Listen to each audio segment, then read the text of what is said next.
start by saying I really love your show, Mr. Obvious. Well, that's just granted. Thank you for calling, sir. No, wait, Mr. Obvious? Yes? Yeah, I've got a problem I wanted to talk to you about. Of course, that's why I'm here, caller. Go ahead with your question. Well, for several years now, my wife and I have been saving our money because I wanted to build a deck right off our living room there in the back of the house. Oh, that is lovely. Nothing like a nice deck. Oh, yeah, well, we've been skipping and saving. Finally saved enough so that we can afford to have that deck. Well, my congratulations to you, caller, once again. We appreciate the book. No, here's the problem. Even though I'm pretty handy, I figured it's too big a job for me, so, well, I took your advice, Mr. Obvious. Always call a professional. So I called some local contractors and had them come out and give me some estimates. Oh, estimates. That's always a very good idea. One of my Mr. Obvious rules to live by. I thought so, Mr. Obvious. Well, we picked a guy to do the work, and he really seemed to know his stuff. They promised to get started right away. Sounds like a self-starter, a real go-getter. Well, sure, that's what I thought, but now I'm not so sure. And I think we may have made a mistake.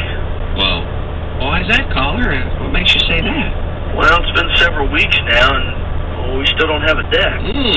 I'm beginning to think this guy is incompetent. Well, now, caller, have you talked to your contractor about your feelings? Well, I tried to. I came home early the other day, talked to him, and his truck was in the driveway. I couldn't find him anywhere. Finally, I went inside. That's when I heard some noises coming from the bedroom. The bedroom? That seems like an odd place to be working on your decks. Well, yeah, that's what I thought.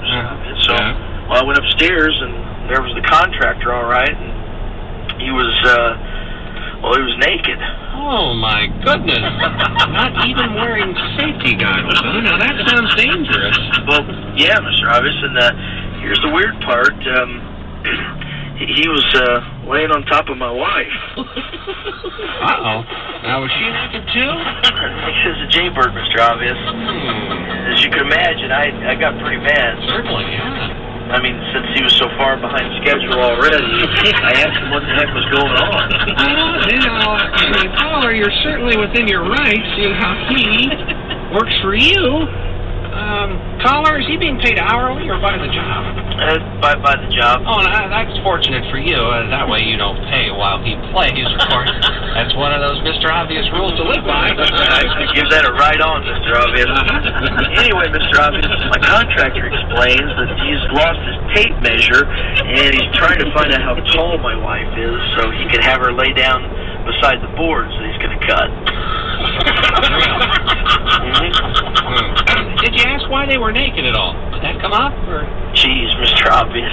I figured you'd know this. You can't get an accurate reading off somebody's height when they're wearing clothes. Even I know that. I'm sorry? Maybe it's their weight. Anyway, whatever. Well, the more I think about it, the madder I get. I feel like I should fire the guy. Well, I can certainly see that. That would be within your rights. And then just last week, I found him naked on top of my sister when he lost his plumb bob. That is unfortunate. Yeah, exactly. I mean, what kind of contractor is that careless with his tools? I mean, if he keeps losing them, I may never get my deck finished. Now, caller, I don't want to get too personal, but I'm afraid what's happening here is that your contractor, now follow me on this, your contractor right, is having an illicit affair. Ooh, an affair? Like, sex? You know, when he's married, he's having sex with somebody else? Man, I think so. Who do you think it is? I think it's with your wife, caller, and evidently with your sister, too. What?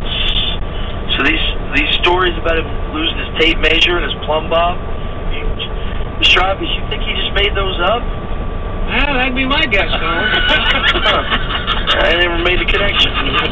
But what you're saying is, he may still be a good contractor. Well, actually, I guess he could be. So, Mr. Obvious, you're saying maybe I was being a little hasty. Boy, is my face red. I feel like a real schmo. Now, caller, don't be so hard on yourself. That sort of thing happens when we jump to conclusions without having all the facts. Mr. Obvious, you're a lifesaver. That's nice of you to say, and thanks for calling.